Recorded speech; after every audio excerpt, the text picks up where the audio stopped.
29 নম্বর ইসলামপুর বিধানসভা কেন্দ্রে কংগ্রেসের পক্ষ থেকে আজ দেওয়াল লিখন শুরু করা হয়। ব্লক কংগ্রেস সভাপতি হারুন রশিদ দেওয়াল লিখেন। পাশাপাশি তিনি বলেন, দল যেহেতু বিধানসভা নির্বাচনে একাই লড়ব, তাই হাইকমান্ড থেকে নির্দেশ আসার পরে আমরা দেওয়াল লিখন শুরু করেছি। ব্লক সভাপতি বলেন, একা লড়ার সিদ্ধান্তকে স্বাগত জানাই।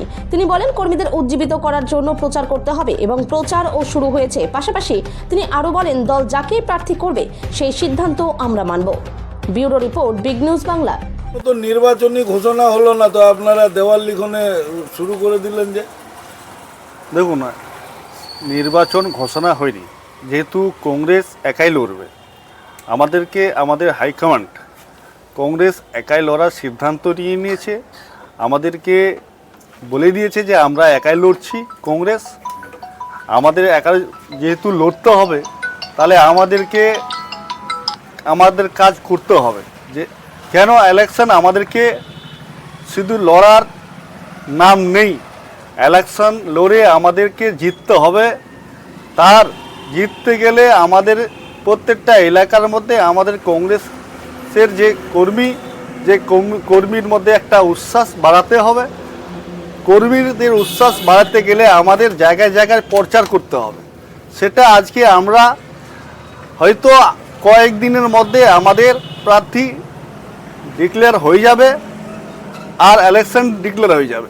তার আগে আমরা কাজ চালু করলাম এই কারণে যে আমাদের কাজ চালু করার উদ্দেশ্য হলো যে প্রার্থী যে কোনো মানুষ হবে না কেন, প্রার্থী যাকে বানাবে পার্টি সে সিদ্ধান্ত আমরা সবাই মানব। মানে কংগ্রেসকে মজবুত করতে, কংগ্রেসকে শক্তিশালী করতে আমাদের প্রচার চালু রাখতে হবে। এখানে তো কি শোনা যাচ্ছে যেটা যে আপনি প্রার্থী হতে পারেন এখানে? দেখুন, দল প্রার্থী আমাকে যদি করে তাহলে আমি লড়বো, সেটা তো আমি বলছি না যে লড়বো না। দল প্রার্থী করলে লড়বো। দল কাকে প্রার্থী করবে সেটা দলের ব্যাপার। আমার কাজ, আমি ব্লক সভাপতি, আমার ব্লক সভাপতি হিসাবে আমাকে সংগঠন করতে হবে, তাই সংগঠনে আমি নেমে গেছি। মানে এর মধ্যে কি আপনাদের কর্মী সভা এগুলো কি কবে থেকে শুরু করবেন? কর্মী সভা আমাদের আগামী 15 তারিখে কর্মী সভা আছে। রামগঞ্জ 1, রামগঞ্জ 2, তারপরে হবে গাইসল 1, গাইসল 2, পন্ডিপতা 1, পন্ডিপতা 2। আমাদের শিডিউল হয়ে গেছে। তো মানে মোটামুটি আপনাদের নির্বাচনের যে যুদ্ধ, সেই যুদ্ধের রণকৌশলটা কীরকম হবে? দেখুন, যারা যুদ্ধ করতে যায় তারা কখনো ছোট না। যুদ্ধ করতে গেলে সবাই যুদ্ধ করতে গেলেই যে যুদ্ধ করতে যাওয়াটাই বড় কথা।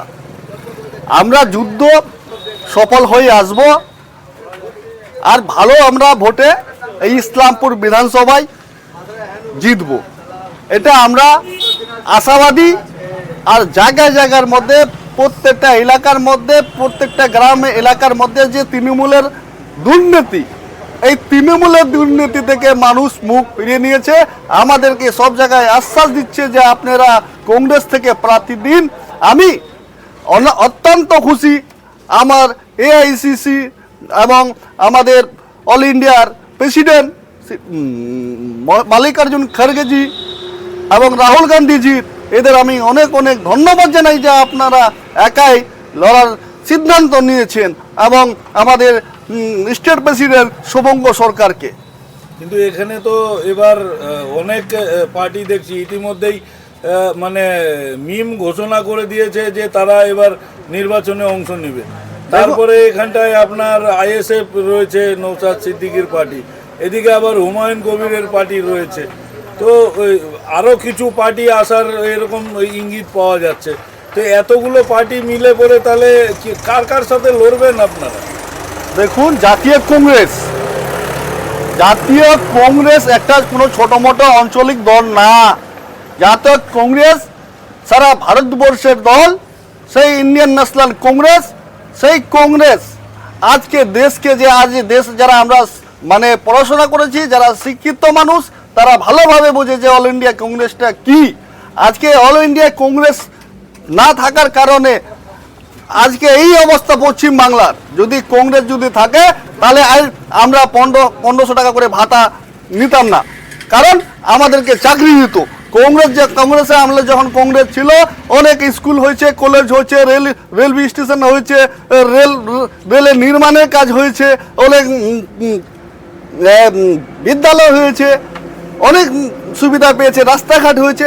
এখন তৃণমূল কি করছে, সেটা সব রিপেয়ারিং করছে, আর তাও রিপেয়ারিং করার মতোও টাকা নেই তৃণমূলের কাছে।